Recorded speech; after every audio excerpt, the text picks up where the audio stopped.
এক ছিল বিশাল সুন্দরবনের জঙ্গল। সেই জঙ্গলে থাকত এক শক্তিশালী রয়্যাল বেঙ্গল টাইগার। তার নাম ছিল রাজা।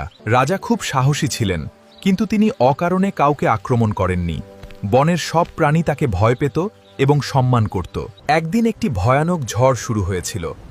নদীর জল ফুলে ফেপে উঠেছিল এবং অনেক পশুর বাসা ভেসে গিয়েছিল। তীব্র স্রোতে আটকে ছোট হরিণছানাটি কাঁদছিল। কেউ কাছে আসার সাহস পাচ্ছিল না। রাজা সবকিছু দূর থেকে দেখছিলেন। দ্রুত বেগে ছুটে এসে সে তার শক্তিশালী থাবা দিয়ে হরিণ শাবকটিকে টেনে একটি নিরাপদ জায়গায় নিয়ে গেল। তারপর হরিণছানার মা আনন্দে কেঁদে ফেলল। আমার সোনা, তুমি ফিরে এসেছো।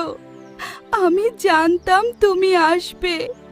সেই দিন থেকে জঙ্গলের প্রাণীরা বুঝতে পারল, শক্তি শুধু ভয় দেখানোর জন্য নয়, অন্যকে রক্ষা করার জন্য ব্যবহার করা উচিত। তারপর রাজা শুধু জঙ্গলের সবচেয়ে শক্তিশালী বাঘ হিসেবেই নয়, বরং সবচেয়ে দয়ালু প্রাণী হিসেবেও পরিচিত হলেন।